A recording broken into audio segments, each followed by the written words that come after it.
página 1203 de la Biblia congregacional. Y yo quiero leer el pasaje completo para entonces entrar en el pasaje. Vamos a estar leyendo versículo 1 hasta el versículo 16. Dice la palabra: Yo pues, prisionero del Señor, les ruego que ustedes vivan de una manera digna de la vocación con que han sido llamados,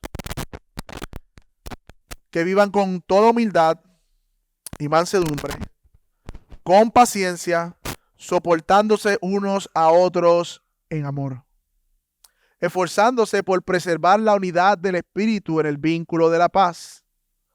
Hay un solo cuerpo y un solo espíritu, así también como fueron llamados a una misma esperanza de su vocación. Un solo Señor, una sola fe, un solo bautismo, un solo Dios y Padre de todo lo que está sobre todos, por todos y en todos. Pero a cada uno de nosotros nos ha concedido la gracia conforme a la medida del don de Cristo. Por lo tanto, dice, cuando ascendió a lo alto, llevó cautivo un gran número de cautivos y dio dones a los hombres. Esta expresión de que ascendió, ¿qué significa sino que él también había descendido a las profundidades de la tierra? El que descendió es el mismo que ascendió mucho más arriba de todos los cielos para poder llenarlo todo. Y él dio a algunos a ser apóstoles, a otros profetas, a otros evangelistas, a otros pastores y maestros, a fin de capacitar a los santos para la obra del ministerio, para la edificación del cuerpo de Cristo, hasta que todos lleguemos a la unidad de la fe y del pleno conocimiento del Hijo de Dios, de la condición de un hombre maduro, a la medida de la estatura de la plenitud de Cristo. Entonces ya no seremos niños sacudidos por las olas y llevados de aquí para allá por todo viento de doctrina, por astucia de los hombres, por las altimañas engañosas del error. Más bien, al hablar verdad en amor, creceremos en todos los aspectos en aquel que es la cabeza, es decir, que en Cristo, de quien todo el cuerpo, estando bien ajustado y unido por la cohesión que las coyunturas proveen, conforme al funcionamiento adecuado de cada miembro, produce el crecimiento del cuerpo para su propia edificación en amor. Mi hermano, si yo le preguntara a muchos en la calle, a diferentes iglesias, a un creyente o personas que se denominan creyentes, ¿qué es la iglesia y cómo debe verse la iglesia? Yo creo que muchos tendremos diferentes contestaciones o diversas contestaciones, y la mayoría según su experiencia. Algunos dirán que la iglesia es el lugar simplemente que ellos van algunos domingos, especialmente en Semana Santa. Otros dirán que es un sitio lleno de amor. Otros dirán que es un sitio donde juzgan a la gente y son hipócritas. Son hipócritas los que van a la iglesia. Y otros, bueno, hay muchas contestaciones, pero resumiendo, ¿no? Otros pueden ser un poquito más teólogos y decir, bueno, la iglesia es el cuerpo de Cristo. Y esa es más acertada, pero la pregunta es, ¿con qué se come eso? O sea, ¿qué es eso de que la iglesia es el cuerpo de Cristo? ¿Qué significa y cómo se supone que debiera verse el cuerpo de Cristo? Yo creo que esa es la pregunta que debemos hacernos, porque hoy día definir algo es bien importante. A lo que el mundo le llama tolerancia, nosotros le llamamos tolerancia, pero a otra cosa. Las palabras han cambiado de definición. Tú dices matrimonio, la persona tiene un concepto del matrimonio, nosotros tenemos un concepto del matrimonio. Es importante definir a la luz de la verdad, que es la palabra de Dios. De nada vale tener definiciones de lo que es la iglesia si no es a la luz de la palabra de Dios. Porque Dios es el autor de toda verdad y dice la palabra, sea Dios veraz y todo hombre mentiroso. Sea Dios veraz y todo hombre mentiroso. Y es verdad que muchas veces las verdades más esenciales de la fe son las más que asumimos, lamentablemente, pero que necesitamos ser enseñados nuevamente. Porque aprendimos mal por experiencia, porque asumimos por creencias erróneas. Y a la luz de lo que hoy está haciendo Dios en medio nuestro, hoy vamos a estar recibiendo nuevos miembros a la membresía oficial de la iglesia. Vamos a celebrar la Cena del Señor. Yo creo que es necesario que nuevamente podamos ver este pasaje que se predicó el domingo pasado, por lo menos la mitad de este pasaje, pero con algunas aplicaciones locales a nuestra iglesia local. Porque yo estoy convencido, mi hermano, que esto es uno de los pasajes que mejor ilustra lo que es la iglesia y cómo debería funcionar. Y yo no quiero desaprovechar la oportunidad de poder hacer algunas aplicaciones a la luz de esta palabra. Así que mi intención no es repetir lo que se dijo el domingo pasado, sino enfatizar y aplicar algunos aspectos. Así que yo quiero que veamos tres cosas hoy, mis hermanos. Tres cosas. En primer lugar, la iglesia en el plan redentor de Cristo. En primer lugar, para aquellos que hacen nota, la iglesia en el plan redentor de Dios. En segundo lugar, veremos la iglesia siendo capacitada por Cristo. La iglesia siendo capacitada por Cristo. Y en tercer lugar, vamos a ver la imagen bíblica de una iglesia. O sea, el cuerpo funcionando y creciendo. El cuerpo de Cristo, que es la iglesia. Cuerpo de Cristo. Y antes de entrar a algunos aspectos de este pasaje, yo creo que es importante tirar el fundamento. Todos nosotros construimos sobre un fundamento. Nuestra casa tiene una zapata en donde las columnas suben y aguantan la casa. Si no hay una buena zapata, si no hay una buena base, toda estructura está destinada a desplomarse. De hecho, yo he visto algunos edificios que tienen como la estructura así abajo, bien. Yo no mudaría a esos edificios. Creo que en Guaynabo hay 2 o 3. Me daría miedo. Claro, eso está aprobado arquitectónicamente y han hecho sus pruebas. Pero me daría miedo porque yo veo esa zapata como corta a la luz del edificio, ¿no? Pues mi hermano, todo versículo de la Biblia y toda doctrina bíblica está fundamentado sobre una historia de la redención que si no sabemos definir, conocer, no podremos saber del significado de lo que estamos celebrando hoy como iglesia. Y es importante, y igualmente a los niños que están aquí en medio nuestro, que entiendan que la Biblia es una sola historia de la redención. La Biblia es una historia que se conecta, y el tema de la Biblia, si pudiéramos definirlo en una sola oración, es la redención que Dios trae por medio de Cristo.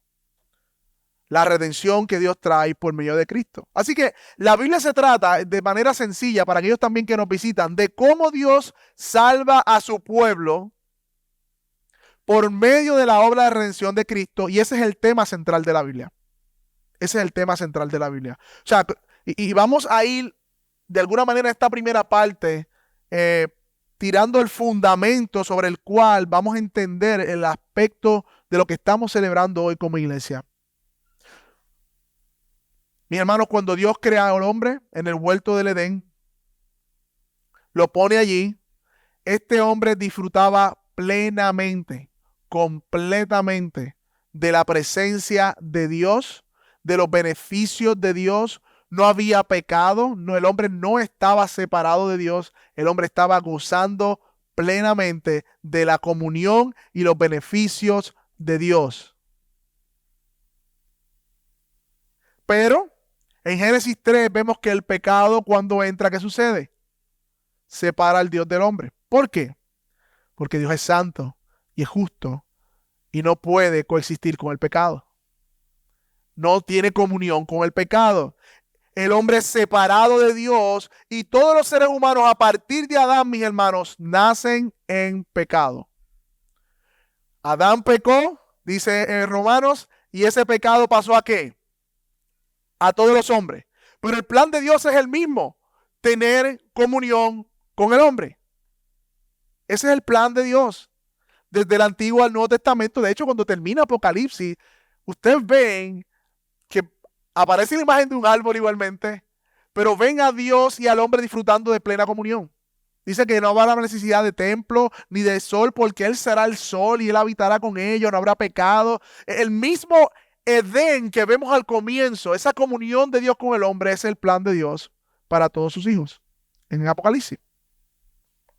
Pero como el pecado entra, Dios, entonces, ese es el tema de la Biblia, por medio de Cristo, trae redención. Dios está trayendo nuevamente al hombre de su estado de pecado a un estado de plena comunión con Él. Y ese es el tema que se desarrolla en la Biblia. Voy con calma, porque este es el fundamento de donde estamos. Ese es el tema de la Biblia. Ese es el tema de la Biblia. Génesis 3:15. Cuando el hombre peca, cae, Dios condena, entra la muerte, se distorsiona el sentido, la razón del hombre, vienen consecuencias por el pecado. Entonces Dios les da una promesa a Adán y a Eva de que la simiente de Eva iba a traer ¿a quién? A uno que aplastaría la cabeza de la serpiente.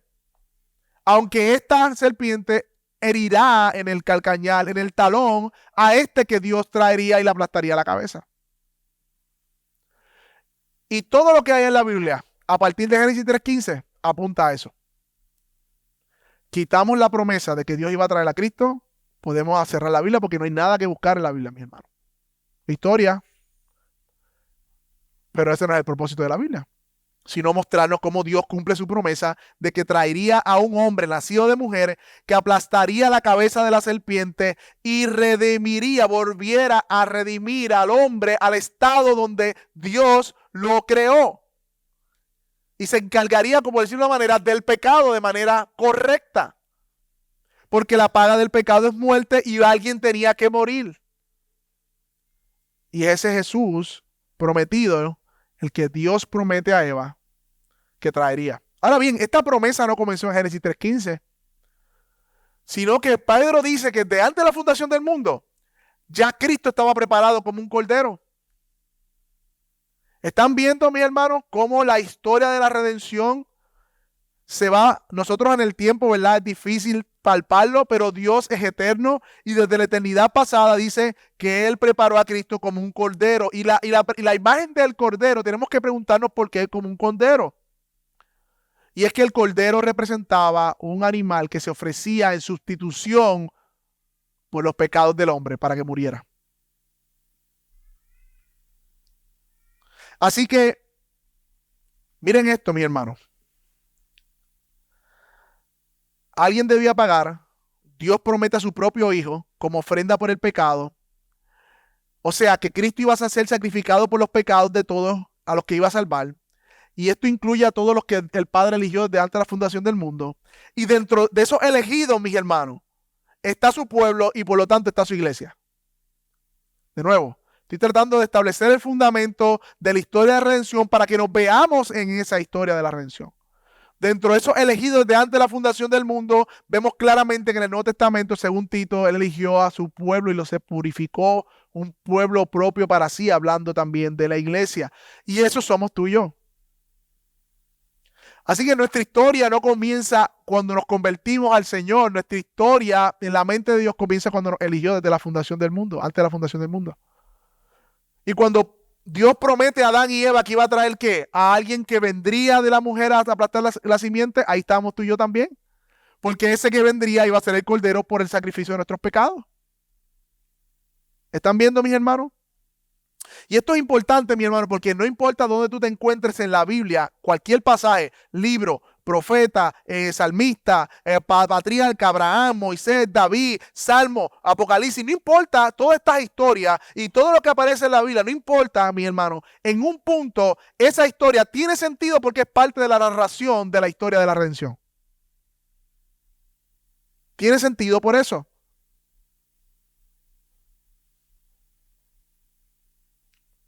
Es más, la misma Biblia nos enseña que esto es así. La misma Biblia nos enseña que esto es así. Hebreos 11, por ejemplo, resumido. Usted ha ido a Hebreos 11, los héroes de la fe.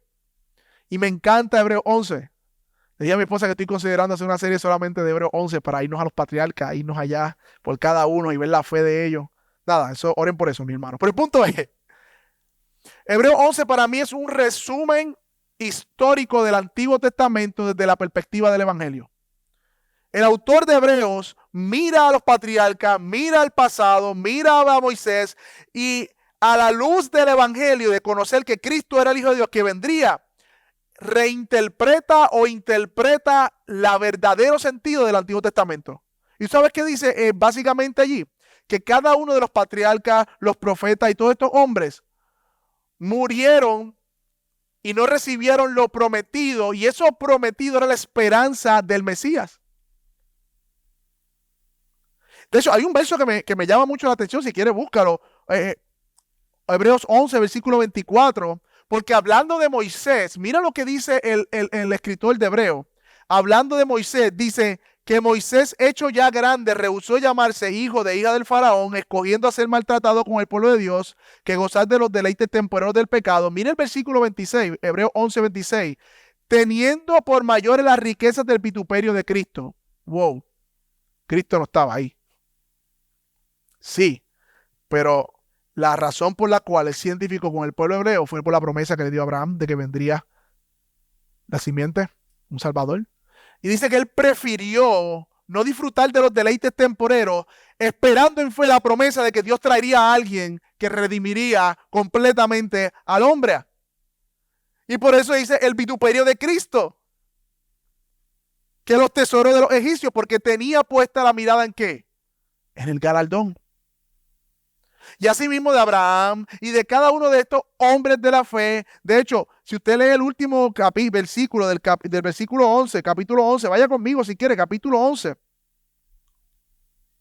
Versículo 39 dice, hablando de todos estos patriarcas, todas estas mujeres, todos estos hombres de Dios del Antiguo Testamento, dice que todos estos, habiendo obtenido aprobación por su fe, no recibieron la promesa. ¿Qué promesa está diciendo? Porque muchos de ellos recibieron sí algunas cosas que Dios les prometió, pero ellos estaban esperando la promesa de Génesis 3:15, que tú y yo ya somos testigos de que vino. Porque Dios había provisto algo mejor para nosotros, hablando en tiempo presente, a fin de que ellos, todos los santos del Antiguo Testamento, no fueran perfectos sin nosotros. Y mira el versículo, capítulo 12, versículo 1. Por tanto, en otra versión, nosotros también, dice otra versión. El autor de Hebreos nos une en la historia de redención y nos dice, mira, ellos esperaban a Cristo y ustedes que han visto esa promesa cumplida, ustedes esperan en el que ya vino. De nuevo, el argumento que estoy trayendo, mis hermanos, es que la misma Biblia reconoce que si quitamos a Cristo de las Escrituras, no tenemos Escritura. Él es el centro de la historia de la redención. Su obra en la cruz y todos los patriarcas, los hombres de Dios, el pueblo de Dios, Israel, esperaba a ese Mesías. Y nosotros ahora miramos al pasado. Ellos miraban al futuro. Nosotros miramos al pasado y esperamos en Él. Así que en la historia de la redención, mi hermano, el Antiguo Testamento ya esperaban la promesa. Y ahora nosotros también, dice el versículo 1 del capítulo 12, teniendo esos testigos, nos despojamos del peso y del pecado y ponemos los ojos puestos ¿en quién? En Jesús. En Jesús, a quien ellos esperaban. De hecho, también podemos ver en la Escritura que cuando iban de camino a Maús estos hombres, Jesús les dijo, ustedes son tardos e insensatos, porque ellos murió Jesús, ellos se pusieron tristes, ellos dijeron, aquí había uno que parecía que era el Mesías, y Jesús se le aparece en el camino, camina con ellos, no se da cuenta que es Jesús. Y Jesús le dice, ustedes son tontos, son torpes, no ven. ¿Por qué no ven? Porque todo lo que aconteció, la muerte de Cristo, su resurrección, dice, esto fue lo que hablaba el Antiguo Testamento. Miren Lucas 24:25 lo que dice, lo pueden apuntar para que lo busque después. Entonces Jesús les dijo, oh insensatos y tardos de corazón para creer lo que los profetas han dicho, hablando de las Escrituras, que era necesario que el Cristo padeciera estas cosas y entrar en su gloria. Y comenzando por Moisés, dice Jesús mismo, y continuando por los profetas, o sea, los Moisés y los profetas, era el resumen de todo el Antiguo Testamento, le explicó lo referente a él en todas las Escrituras. De nuevo, Cristo fue prometido en Génesis 3:15, en la historia de la redención. Dios le da la promesa a Abraham, vendría descendencia, de esa descendencia Dios forma un pueblo de la tribu de Judá.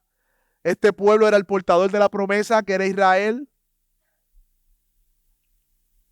como representante de Dios en la tierra, es llamado a vivir de forma diferente. Es el pueblo que tiene la promesa de donde vendría el Salvador. Pero este pueblo no, aunque portaba la promesa y era portador de la promesa, no vivió a la altura de ser el pueblo de Dios. O sea, en la Biblia vemos en el del Antiguo Testamento que Israel fue llamado el olivo de Dios, el primogénito de Dios, el pueblo escogido de Dios, pero Israel como nación no vivió a la luz de su llamado. Sus sacerdotes se corrompieron, sus reyes pecaron contra Dios y muchos profetas fueron denunciados porque consolaban al pueblo con profecías falsas y mentirosas. Y a los verdaderos profetas los apedreaban. Y en medio de ese panorama oscuro, mis hermanos, del Antiguo Testamento que vemos, Dios trae al verdadero rey, no como David, que pecó y cayó, no como Salomón, que muchas mujeres lo desviaron. Dios trae al verdadero rey, al Hijo de Dios, que en cual Dios dice que se complace. Dios trae a Jesús, el sumo sacerdote, mejor sacerdote que Aarón, porque no presentó un sacrificio, sino que él mismo fue el sacrificio y trajo la sangre del sacrificio y no entró a un tabernáculo terrenal. Dice Hebreos que Jesús entró ¿a qué? Al tabernáculo celestial y ofreció su propia sangre. Y Dios trajo el verdadero profeta, que es su Hijo, que habló las palabras de verdad y llenas de gracia y de verdad. Y Dios dijo que Jesús es la última palabra de él. Lo que quiero que vean, mis hermanos, hasta este punto. ¿Dónde estamos en la historia de la redención cuando leemos este pasaje de Efesios? Porque como vimos en Hebreo, ellos esperaban esa promesa, pero en Efesios 4 ya vemos que la promesa fue cumplida. Ya la promesa fue cumplida. Y cuando estamos leyendo, ellos estaban leyendo luego de la muerte y resurrección de Cristo, lo que ellos esperaban se cumplió. Lo que los profetas esperaban se cumplió, pero no habían visto con claridad estos profetas lo que los apóstoles ahora ven con claridad. Y por eso vemos a Pablo diciendo, Dios me ha dado la gracia, en el capítulo 3, de traer el misterio revelado, que no es otra cosa, mis hermanos, que es el plan de redención para su pueblo, con claridad. ¿Y cuál es ese misterio? Lo vimos anteriormente, que Dios hizo de dos pueblos uno, judíos y gentiles, por medio de la fe en Cristo. Nosotros somos la iglesia y somos añadidos al cuerpo de Cristo y Dios reunió todas las cosas en él. Mis hermanos, y esto es importante, o sea, nosotros somos el cumplimiento de lo que Dios determinó antes de la fundación del mundo y la promesa de Génesis 3:15. La iglesia compuesta de judíos y de gentiles de todas las naciones de la tierra que han creído en Cristo, unidos al cuerpo de Cristo, un solo pueblo. Nosotros somos el resultado de la promesa de Dios, el cumplimiento de la promesa de Dios. Y lo que vamos a ver hoy, hermanos, es que la iglesia visible está reconociendo a aquellos que Dios ha llamado desde la eternidad pasada a ser parte del cuerpo de Cristo de manera visible. Y celebrar juntos la obra de Dios en la cruz del Calvario. Mis hermanos, esto es hermoso.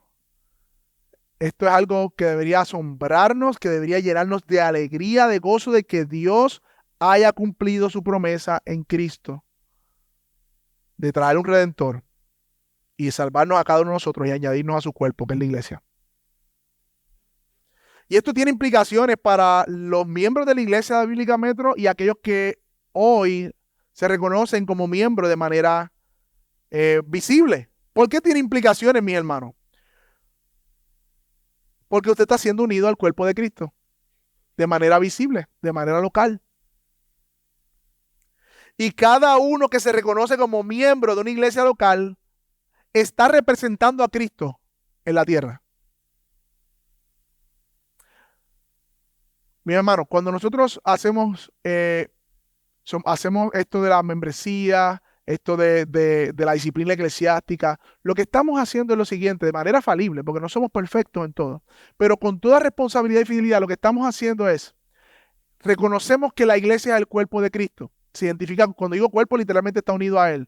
Por lo tanto, debemos tener algunos procesos que podamos dar fe y testimonio al mundo de que aquellos que se unen al cuerpo de Cristo de manera visible lo son de manera invisible. 1. 2. Como ellos van a ser representantes no solamente de la iglesia local, sino de Cristo mismo en el mundo, Por lo tanto, debemos como iglesia tener compromisos de membresía. Porque estamos representando a Cristo en el mundo. No son compromisos porque eh, me dieron la gana a mí ponerlo, porque como denominación lo hacemos. No, sino porque cada uno de estos compromisos refleja lo que la Biblia enseña de lo que debe ser la iglesia.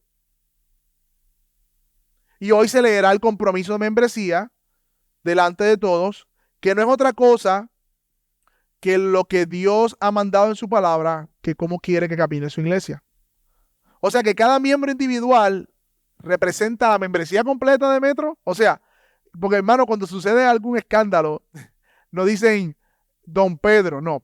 Don Pedro de la iglesia tal hizo tal escándalo. Y ahí se fue el testimonio de la iglesia completa y se fue el testimonio de Cristo, porque ahí esos son los cristianos. Y ahí se fue, Cristo contó. Por lo tanto, representa un compromiso y es algo serio porque vamos a dar testimonio al mundo de manera visible que somos parte del cuerpo de Cristo. Mejor es no ser miembros si no estamos dispuestos a comprometernos públicamente con la santidad del nombre de Cristo, porque si alguien peca, es la iglesia que peca, es Cristo que se le está acusando de pecado. Así de serio es esto, mi hermano. Y yo sé que muchas veces los impíos tienen eso de excusa, pero la realidad es que muchas veces la iglesia le ha dado razón a los impíos en cómo actúa la iglesia. Cuando no se disciplina, cuando mancha el testimonio del evangelio. Yo recuerdo una noticia hace poco de un líder de jóvenes de una iglesia en el sur, que era líder de jóvenes y lo acusaron y salió que tenía relaciones con una menor. Y cuando fueron a preguntarle al pastor, porque rápido buscar al pastor, tú lo tenías de líder. No era líder, él venía aquí, pero y se desentendió completamente. Pues claro, porque lo que él hizo, te va a caer a ti también los 20. Y no solamente a ti, sino a la iglesia. Y no solamente a la iglesia, sino que en las noticias públicamente se está acusando al mismo cuerpo de Cristo. Están manchando el testimonio de Cristo y del evangelio. Mi hermano, esto es algo serio. Porque nosotros, como dije, somos el cumplimiento histórico de la redención de lo que hizo Cristo en la cruz del Calvario, desde Génesis 3:15, desde antes de la fundación del mundo. Y hoy tú y yo fuimos unidos a Cristo como iglesia y como iglesia visible debemos representar a Cristo en el mundo. Mi hermano, y esto tiene algunas aplicaciones adicionales. Tú y yo, y esto es algo hermoso, tú y yo estábamos en la mente de Dios desde antes de la fundación del mundo. Y no solamente Él te escogió desde antes de la fundación del mundo, sino que escogió a Cristo mismo, su propio Hijo eterno, para que fuese quebrado en la cruz por el perdón de tus pecados y por medio de esa obra hacerte tu hijo. Vayan conmigo a Tito 2:14, un momento. Tito 2:14.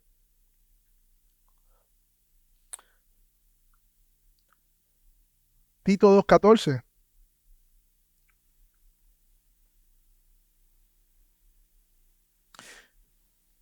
Hablando de Cristo, dice lo siguiente: quien se dio a sí mismo por nosotros para redimirnos de toda iniquidad y purificar, mira lo que dice ahora, para sí un pueblo propio. Eso parece redundante, ¿no? Pero mire el énfasis. Purificar un pueblo para sí, un pueblo propio, celoso de buenas obras. O sea, mi hermano,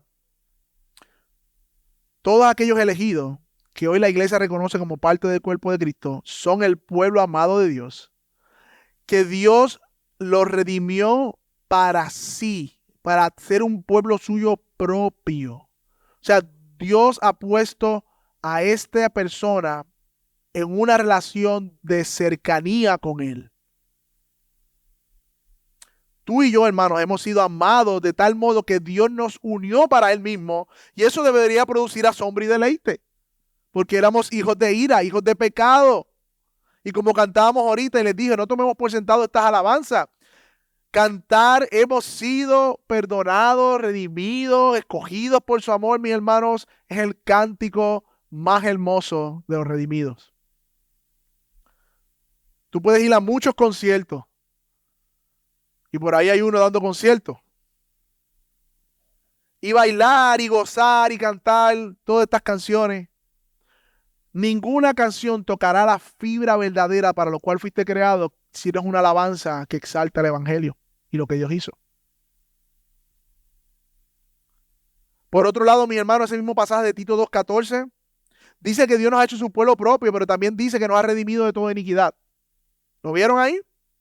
Dice iniquidad y purificar para sí. O sea, nos hizo posicionalmente puros, limpios y santos por la obra de Cristo. Sí, pero eso tiene implicaciones no solamente espirituales, sino en la manera en que vivimos. O sea, Dios, por medio de hacernos para sí, nos purificó, nos santificó, pero al mismo tiempo eso tiene implicaciones en la forma en que vivimos. Dice que nos purificó y algo puro, algo que no está mezclado, que no tiene ninguna contaminación. Por lo tanto, mis hermanos, este pasaje nos está llamando a vivir de la manera a la cual fuimos llamados. Una manera santa como iglesia. De hecho, en el compromiso de membresía que leeremos, dice que se comprometen a vivir una vida santa. Una vida santa. Y una aplicación adicional que podemos ver aquí es que podemos tener ánimo, mis hermanos. Porque el plan de Dios no va a fallar. El plan de Dios no va a fallar. Los hombres fallan, pero Dios no falla. Él prometió un cordero y trajo al cordero a este mundo. Ese cordero vino, murió, resucitó. Y él dice este cordero que vino a edificar a su iglesia y que las puertas de Hades no prevalecerán contra la iglesia. Mi hermano, la promesa de Cristo no va a fallar. Podemos tener ánimo y descanso en medio de cualquier circunstancia porque Cristo no fallará en su promesa de edificar a su iglesia, que somos tú y yo. Ahora bien, viendo el panorama amplio y la zapata de la historia de la redención, donde estamos ahora en el nuevo pacto, en el Nuevo Testamento, podemos entonces entender más claramente lo que dice el pasaje. Vamos de nuevo a Efesios. Capítulo 4, versículo 7 en adelante. Ese Cristo prometido que vino a la tierra a morir por los pecados, también no solamente vino, sino que ascendió. Dice, pero a cada uno de nosotros se nos ha concedido la gracia conforme a la medida del don de Cristo. Por tanto, dice, cuando ascendió al alto, llevó cautivo a un gran número de cautivos y dio dones a los hombres. Y esta expresión de que ascendió, ¿qué significa? Sino también que había descendido a las profundidades de la tierra. Hablando de Cristo, que es el que descendió, el mismo que ascendió mucho más arriba de todo. Mis hermanos, toda obra cristiana y toda obra de la iglesia está fortalecida por el hecho de que Cristo ha resucitado entre los muertos. Si Cristo no resucitó, vana es nuestra fe. Si Cristo no resucitó, la iglesia no tuviese vida. Por lo tanto, mis hermanos, nosotros podemos confiar, como memorizamos el texto pasado, en primer lugar, que toda potestad le ha sido dada en el cielo y en la tierra. Y al final de ese pasaje que memorizamos decíamos, porque yo estoy con ustedes hasta el fin del mundo. Sin esa promesa, nosotros como iglesia no pudiésemos operar. Y mire la imagen de un rey y un guerrero victorioso que toma un botín y lo da a su pueblo para equiparlo a su pueblo. Es Cristo mismo que regaló esos dones a la iglesia, a cada uno de nosotros, pero también dones particulares para la capacitación y la obra del ministerio. De nuevo, mis hermanos, miremos la centralidad de Cristo en cada aspecto de la iglesia, incluyendo, mi hermano, el don del liderazgo y el don de servicio con reverencia. Hermano, Cristo ascendió a los cielos y esto es bien importante, mi hermano, porque nuestro Señor no está en un mueble sentado esperando que pase algo de que sea el fin del mundo para el actual. No, mis hermanos, dice, mi Padre trabaja y yo también trabajo. Dice que Él ascendió a los cielos, intercede por los santos. Dice aquí que Él subió como un guerrero victorioso, dos dones a los hombres, capacitando a la iglesia, cuidando a la iglesia, infundiendo ánimo cuando hay desánimo, trayendo reconciliación cuando hay conflicto, obrando por medio de su espíritu. En un sentido estamos en Hechos 29. Hechos 29 no existe en la Biblia, pero no es nada más decir que Cristo sigue obrando en su iglesia hoy, hasta la consumación de todas las cosas. Y esto es un gran consuelo, mis hermanos, porque nuestro rey es un rey victorioso. Cristo es un rey victorioso que está a la diestra de Dios en su trono, gobernando con justicia, estableciendo su reino por medio de la iglesia y el evangelio. Y esto nos trae consuelo en tiempos difíciles. Esto nos trae consuelo en tiempos difíciles. Esto nos anima a confiar en sus promesas, mi hermano, sabiendo que Él es soberano. Ahora bien, mi hermano, Cristo tiene una forma de hacer iglesia y este es el tercer punto, la imagen bíblica de la iglesia y el último punto, el cuerpo funcionando, que es el resultado de lo que Cristo ha hecho. En primer lugar, vimos la zapata, vimos la obra de Cristo presente en la iglesia y ahora vamos a ver el resultado de esa obra presente. Versículo 11. Y dio a algunos ser apóstoles, a otros profetas, a otros evangelistas, otros pastores y maestros, mis hermanos. Cristo dio como un regalo a hombres dotados, líderes para capacitar a su iglesia. Eso es lo que dice el pasaje. Ahora bien, yo no voy a repetir todo lo que dijo el pastor David Colón. Me gustó mucho cómo expuso el tema. Aquellos que no han escuchado la predicación, por favor, vaya y escúchela. Solo me gustaría tener un ángulo adicional a lo que él dijo. En primer lugar, mi hermano, Dios es un Dios de orden. La iglesia no se hace en el desorden. La iglesia Dios la ordenó como Él quiso. Dios es un Dios real de orden y ha revelado la estructura y la forma en que Él ha querido que su iglesia opere. La iglesia no manejamos como nosotros queramos o entendamos, sino como Dios dio un orden para que funcionara. Mira cómo dice el pasaje. Algunos dio que apóstoles, ¿no? Y sabemos, ¿verdad?, que el tema de los apóstoles en el primer siglo fueron designados por Cristo. Estos apóstoles vieron a Cristo, fueron testigos del ministerio de Cristo y dice Pablo que él fue el último de los apóstoles. Los apóstoles no se siguieron nombrando después de Pablo. El movimiento apostólico de hoy sabemos que es un movimiento falso porque no se sustenta en las escrituras, no existen apóstoles hoy. Lo más que podría existir, como dicen algunos escritores, es quizás el don de apostolado en el sentido de personas que van y plantan iglesias y capacitan líderes y siguen. Pero aún así yo no le llamaría apostolado porque la Biblia establece que para ser apóstol tuvo que haber vivido en el tiempo de Cristo. ¿Por qué se llaman apóstoles hoy, mis hermanos? Lamentablemente por muchas razones que no son bíblicas.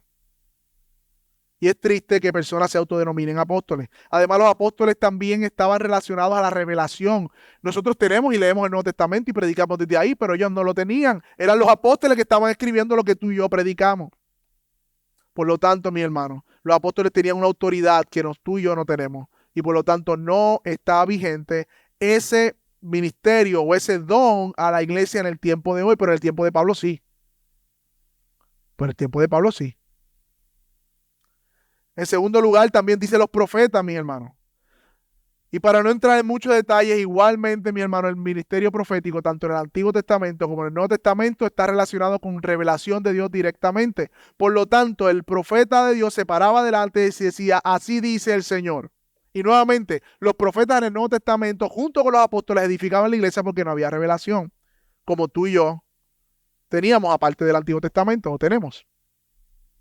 Pero siempre el profeta estaba ligado al ministerio de la revelación. Y si hoy hubiesen profetas que estén diciendo, así dice el Señor, tenemos que abrir la Biblia nuevamente, escribir esos capítulos y ponerlos para toda la iglesia. Porque los apóstoles y los profetas fueron el fundamento de la iglesia. Por lo tanto, decir que hay profetas hoy, mi hermano, es un error bíblico. Ahora bien, lo que yo hago, que es predicar la palabra de Dios, por decirlo de alguna manera, es un aspecto profético, porque el profeta se paraba y decía, así dice el Señor. Yo digo, así dice el Señor, pero no es una revelación fresca, sino es lo que ha dicho el Señor en su palabra. Por lo tanto, sí podemos decir que la predicación es un tipo de profecía, es un tipo de don profético, pero el rol o el ministerio profético igualmente cesó, mis hermanos.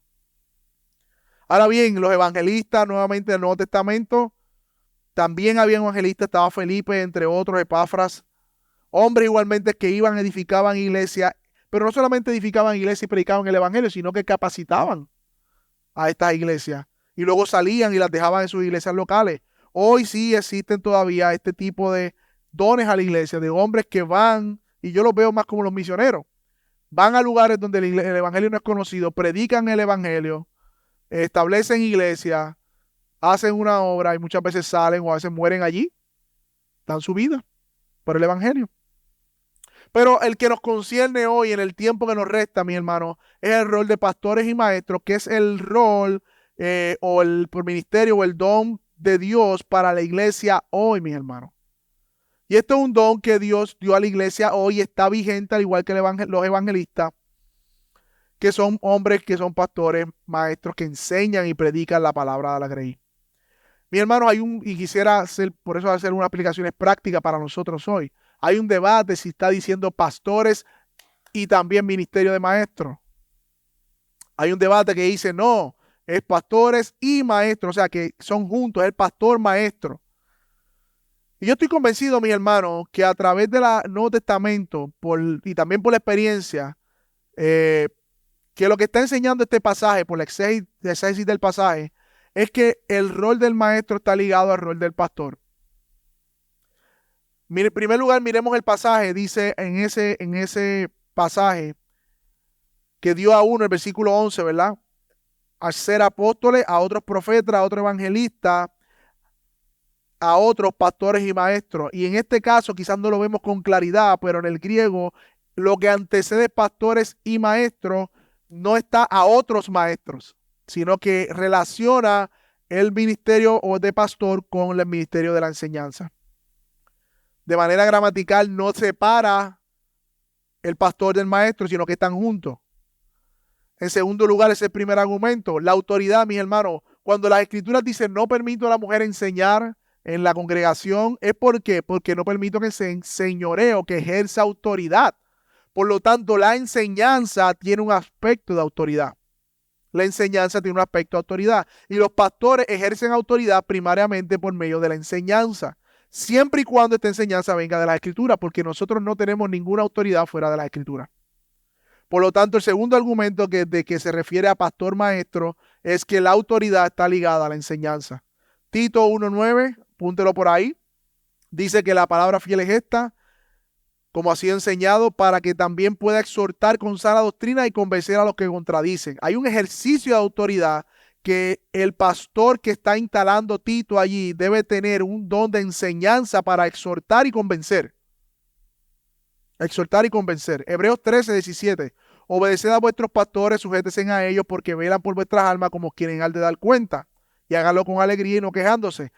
¿De qué manera el pastor o ustedes se sujetan a los pastores? De manera por medio de la enseñanza y la predicación de la palabra. De nuevo, el pastor no tiene autoridad, ni usted tiene que sujetarse a nada de manera personal porque yo quiera, sino porque las escrituras establecen la base por el cual los miembros son llamados a sujetarse a los pastores. De nuevo, también miren el contexto. Efesios está hablando de la unidad de la iglesia, capítulo 1. Y el capítulo 3, perdóname, el capítulo 4. Es importante que no desconectemos el tema de la unidad con el tema de la enseñanza.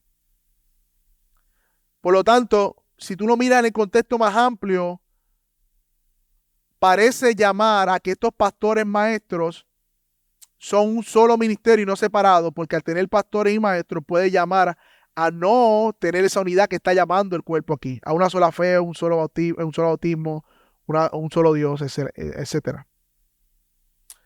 Así que, mis hermanos, es importante, perdóname que me fui aquí, que veamos estas aplicaciones de por qué creemos, además, bueno, me falta un argumento adicional, el argumento de las cualificaciones de un pastor. El pastor lo diferencia del diácono, Tito 3, debido a que el pastor igualmente tiene que ser apto para enseñar. De nuevo, la enseñanza, el rol del pastor está unido en este punto. ¿Ok? Así que, mis hermanos, lo que vemos aquí, el aspecto de pastor, maestro, quizás una aplicación adicional local para la iglesia, es que aquellos que enseñan en primer lugar deben ser aquellos que son llamados a ser pastores. ¿Qué quiere decir esto, mi hermano? Ya que vemos claramente una relación de enseñar y pastorear. Quiere decir que no hay ningún otro hombre que pueda enseñar o predicar en la iglesia o en algún otro contexto. Bueno, en primer lugar quiere decir que hay otros contextos como seminarios, en ministerios paraeclesiásticos donde este texto no está apuntando a la iglesia reunida. Claro que sí puede haber maestros y excelentes maestros fuera de la iglesia local, en diferentes ministerios, enseñando la palabra de Dios. Ahora bien, quiere decir que si no es pastor, no puede en ninguna manera enseñar, predicar, hacer nada, ningún hombre en la iglesia. Bueno, mis hermanos, eso no es lo que quiere decir. Porque también puede haber hombres a quien Dios esté llamando dentro de la iglesia. Y la única manera de ver ese don o ver el llamado de Dios de ese hombre es escuchando si Dios lo está llamando. al ministerio. No podemos discernir si Dios lo está llamando al ministerio si no somos expuestos al don de la enseñanza de estos hombres. ¿Y cómo se discierne, mis hermanos? Se refleja por medio del testimonio de la iglesia. La iglesia es un testimonio vivo de que esa persona quizás está siendo llamada. Otra señal, ese hombre tiene una inspiración interna. Y otra señal es también el don de la enseñanza. Así que, mis hermanos, puedo hablar por mí mismo igualmente. Yo estuve predicando por un tiempo sin ser pastor. Pero igualmente la iglesia misma y en este proceso eso permitió que ustedes pudieran confirmar el llamado de Dios sobre mi vida. Así que, mis hermanos, es bien importante entender que aunque el rol de la enseñanza está atado al rol del pastorado, no quiere decir, mis hermanos, que ningún hombre pueda enseñar o predicar, sino que debemos discernir como iglesia a estos hombres que Dios está llamando al ministerio y quizás no están listos para ser pastores ahora, pero tienen un corazón pastoral, pero tienen las características de Tito 3. Quizás falta madurez, quizás falta crecimiento, quizás tienen que afinar la enseñanza, no hay problema. Pero lo esencial está, tanto el llamado del deseo interno, como las características de Tito 3, como estar bajo la autoridad del pastor, porque lo que no debe ocurrir, mis hermanos, es poner a enseñar o predicar a alguien que no tenga un corazón pastoral. Porque mientras se predica y se enseña, se está enseñando y predicando ovejas. Y si no hay un corazón pastoral, eso traerá muchos problemas en la enseñanza y la predicación. Bien, mis hermanos. Ahora bien, estos pastores y maestros, miramos el versículo 4, versículo 12. Miren la función de la iglesia, de estos pastores, es capacitar. ¿Qué dice el versículo 12? ¿A fin de qué? ¿Cuál es el fin? Capacitar. Y esa palabra capacitar se traduce en perfeccionar, en hacer maduros, en llevar a madurez a los santos, hablando de la iglesia. Ese es el rol del pastor, mi hermano, o del pastor maestro. Ese es el rol del pastor. Capacitar, hacer maduro por medio de la palabra, hacer perfecto a los santos por medio de la predicación de la palabra y el discipulado. Y entonces dice el versículo 13, que dice, el mismo versículo 12, yo creo, también lo dice, a fin de capacitar a los santos para la obra del ministerio. Entonces, ¿cuál es la función de aquellos que no son pastores maestros en la iglesia? Hacer la obra del ministerio. ¿Lo ven ahí? Hacer la obra del ministerio. Mientras estamos siendo capacitados, la iglesia junto con el pastor hace la obra del ministerio. ¿Y qué es la obra del ministerio, mi hermano? Si no es cuando alguien se enferma, estar ahí. Cuando hay necesidad, proveer. Cuando hay preocupación por algún hermano, estar ahí. Cuando hay que predicar el evangelio, predicar el evangelio.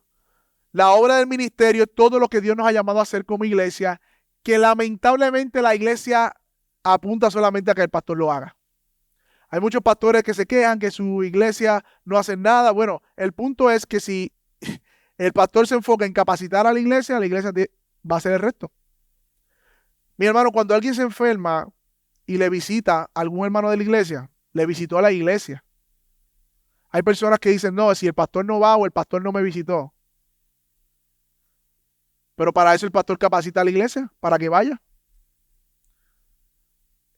Si hay alguien enfermo y es visitado por algún hermano, la iglesia está visitando. Si hay alguna necesidad y alguien la provee, es la iglesia que la está proveyendo. No, que la iglesia no sacó dinero de las arcas para ayudarme con esto, pero un hermano te ayudó, esa es la iglesia. Esa es la iglesia. Si hay alguna preocupación con hermanos, no tiene que venir necesariamente, dependiendo del caso, directamente a mí. Dice Pablo a la iglesia, vosotros que sois espirituales, si algún hermano es sorprendido de alguna falta que tienen, vayan con espíritu de mansedumbre y amonéstelo. Eso no es un rol del pastor. Mira, pastor, que aquel está haciendo para que... Cuidado, mi hermano. Toda la iglesia hace la obra del ministerio. Ahora, mi rol es capacitar a los santos y unirme a los santos en la obra del ministerio, mi hermano. Pero el rol de la iglesia es hacer la obra del ministerio. Y aquellos que se unen hoy a Iglesia Bíblica Metro de manera física o de manera externa por medio del compromiso de membresía, se están uniendo y comprometiendo con hacer la obra del ministerio que la Biblia nos manda hacer. Y mira lo que dice aquí, mi hermano. Cuando nosotros hacemos esto, hacemos la obra del ministerio, en ese contexto dice que vamos a experimentar la unidad de la fe y del pleno conocimiento del Hijo de Dios. Y ese era el contexto como iglesia, que seremos un hombre maduro. En ese sentido, contraste con un niño que más adelante, no seremos una iglesia conocida por el sectarismo, ni la división, ni el orgullo, ni el conocimiento, sino que alcanzaremos la madurez que se refleja en un carácter cristiano. Haciendo esto. Y ese es nuestro estándar, el carácter de Cristo. Miren cómo dice el versículo 14, que es el contraste. ¿Cuál es el contraste de no andar? No, si yo dejo de capacitar y ustedes dejan de hacer la obra del ministerio, ¿sabe cuál es el problema? Seremos niños. Esto es lo que seremos. Niños. Sacudidos por ola, llevados de aquí para allá. Otra doctrina más, vamos a debatir y eso es lo que creo todo ahora. Y aquel cree que y vamos a seguir de aquí para allá, de aquí para allá, de aquí para allá. Y por lo tanto, y como seguimos de aquí para allá, y vamos a ser como niños por cualquier doctrina, y no habría unidad ni nada por el estilo, no vamos a crecer como iglesia. Pero mire el versículo 15. ¿Cuál es el resultado de capacitar a los santos y los santos ocuparse de la obra del ministerio guardando la unidad del Espíritu? Esa es la visión de la iglesia. Hablando verdad en amor, creceremos en aspecto en aquel que es la cabeza, que es Cristo. Miren eso, mi hermano. La madurez está ligada en hablar la verdad con amor para crecer todos, no unos, en los aspectos que es la cabeza, es decir, Cristo. Y esto es provocado, versículo 16, conforme al funcionamiento adecuado de cada miembro. Si cada miembro funciona como la Escritura lo llama a funcionar, nos estaremos edificando y creciendo en la cabeza de Cristo. Si yo como pastor dejo de la capacitación y la enseñanza bíblica a la iglesia no va a crecer, no va a estar capacitada porque no va a crecer para seguir edificándose en amor. Por lo tanto, mi hermano, tanto mi responsabilidad es atacharme a lo que Dios me ha mandado a hacer, y su responsabilidad como iglesia es también atacharnos a lo que Dios nos ha mandado a hacer. Versículos 15 y 16 para terminar. Dice, van bien, al hablar verdad en amor, creceremos en todos los aspectos en aquel que es la cabeza, es decir, Cristo, de quien todo el cuerpo, estando bien ajustado y unido por las cohesiones de las coyunturas, proveen al funcionamiento adecuado de cada miembro, produce el crecimiento para su propia edificación en amor. Comencé preguntando, mi hermano, ¿qué es la iglesia? Y aquí, mi hermano, es una imagen de lo que es la iglesia. Grupo de personas redimidas, lideradas por un liderazgo bíblico, siendo capacitadas para hacer la obra del ministerio, que están unidas en un mismo propósito, hablando verdad en amor y creciendo a la estatura de Cristo. Esa es una iglesia. Esa es la imagen de una iglesia bíblica. Y esa es la imagen que nosotros todos, como miembros y aquellos que se unen a la iglesia bíblica Metro hoy, aspiramos a ser. Ahora bien, mis hermanos, quizá hay en medio nuestro personas que vienen de manera ocasional o cuando es Viernes Santo. No son miembros de la iglesia y no les interesa. Lo único que le puedo decir a aquellas personas que nos invitan, nos visitan o piensan de esta manera, es que Dios desde la eternidad pasada eligió a aquellos que iba a salvar, y aquellos que Él ha salvado lo ha unido a su iglesia de manera visible. Ese es el testimonio del Nuevo Testamento. Por lo tanto, mi hermano, decir soy cristiano pero no soy miembro de ninguna iglesia podría ser una gran contradicción. Porque ser miembro de una iglesia es comprometerte con el cuerpo de Cristo, es ser parte del cuerpo de Cristo de manera visible. Y toda la teología del Nuevo Testamento está sobre el fundamento de iglesia siendo edificada, de cuerpos locales. Por lo tanto, en primer lugar, para ser parte del cuerpo de Cristo tienes que creer en Él, en la promesa de salvación. Solamente en Él hay perdón de pecados. Ven a Cristo hoy en arrepentimiento y fe. Reconoce que estás perdido. En segundo lugar, únete a una iglesia sana, que puedas crecer en amor, conocer más a Dios y aspirar igualmente a ser parte de la membresía y comprometerte con ella.